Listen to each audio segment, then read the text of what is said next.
ಆಲೂರು ತಾಲೂಕಿನ ಕುಂದೂರು ಹೋಬಳಿಯ ಸಂತೆ ಬಸವನಹಳ್ಳಿ ಗ್ರಾಮದಲ್ಲಿ ತಂದೆಯೊಬ್ಬ ತನ್ನ ಮಗನನ್ನು ಕೊಲೆ ಮಾಡಿ ಮನೆಯ ಹಿಂಭಾಗದಲ್ಲೇ ಹೂತು ಹಾಕಿದ ಆಘಾತಕಾರಿ ಪ್ರಕರಣ 2 ವರ್ಷಗಳ ಬಳಿಕ ಬೆಳಕಿಗೆ ಬಂದಿದೆ.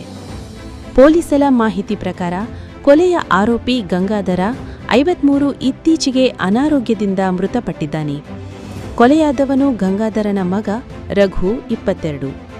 ರಘು ವಿವಾಹವಾದ 2 ವರ್ಷಗಳಲ್ಲಿ ವಿಚ್ಛೇದನ ಪಡೆದಿದ್ದ. ತಾಯಿ ಈಗಾಗಲೇ ಮೃತರಾಗಿದ್ದರು. ಬೆಂಗಳೂರಿನ ಖಾಸಗಿ ಕಂಪನಿಯಲ್ಲಿ ಕೆಲಸ ಮಾಡುತ್ತಿದ್ದ ರಘು ಜೂಜಿನ ದುಶ್ಚಟಕ್ಕೆ ಒಳಗಾಗಿದ್ದನೆಂಬ ಮಾಹಿತಿ ಲಭ್ಯವಾಗಿದೆ.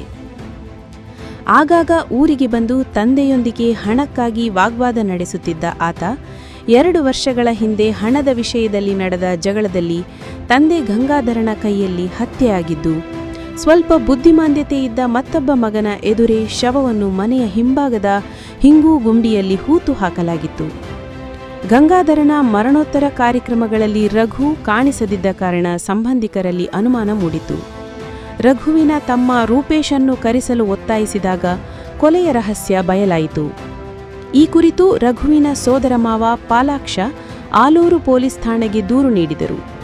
ಸಕಲೇಶಪುರ ಉಪವಿಭಾಗಾಧಿಕಾರಿ ಶ್ರುತಿ ಹಾಗೂ ಹಾಸನ ಡಿವೈಎಸ್ಪಿ ಪ್ರಮೋದ್ ಮಾರ್ಗದರ್ಶನದಲ್ಲಿ ಆಲೂರು ಎಸ್ಐ ಮೋಹನ್ ರೆಡ್ಡಿ ಮತ್ತು ಎಎಸ್ಐ ಪ್ರವೀಣ್ ಕುಮಾರ್ ನೇತೃತ್ವದಲ್ಲಿ ಕಾರ್ಯಾಚರಣೆ ನಡೆಯಿತು. ಜೆಸಿಬಿ ಸಹಾಯದಿಂದ ಹಿಂಗು ಗುಂಡಿಯನ್ನು ತೆಗೆದಾಗ ರಘುವಿನ ಮೃತದೇಹದ ಅವಶೇಷಗಳು ಪತ್ತೆಯಾದವು. ಅವುಗಳನ್ನು ಹೆಚ್ಚಿನ ತನಿಖೆಗಾಗಿ ಜಿಲ್ಲಾಸ್ಪತ್ರೆಗೆ ಕಳುಹಿಸಲಾಗಿದೆ.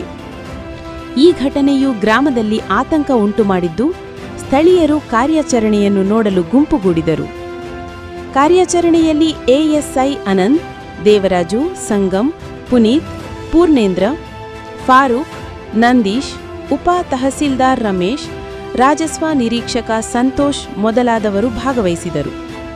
ರೂಪೇಶ್ ಸೇರಿದಂತೆ ಇತರರ ಪಾತ್ರದ ಕುರಿತು ಪೊಲೀಸರು ತನಿಖೆ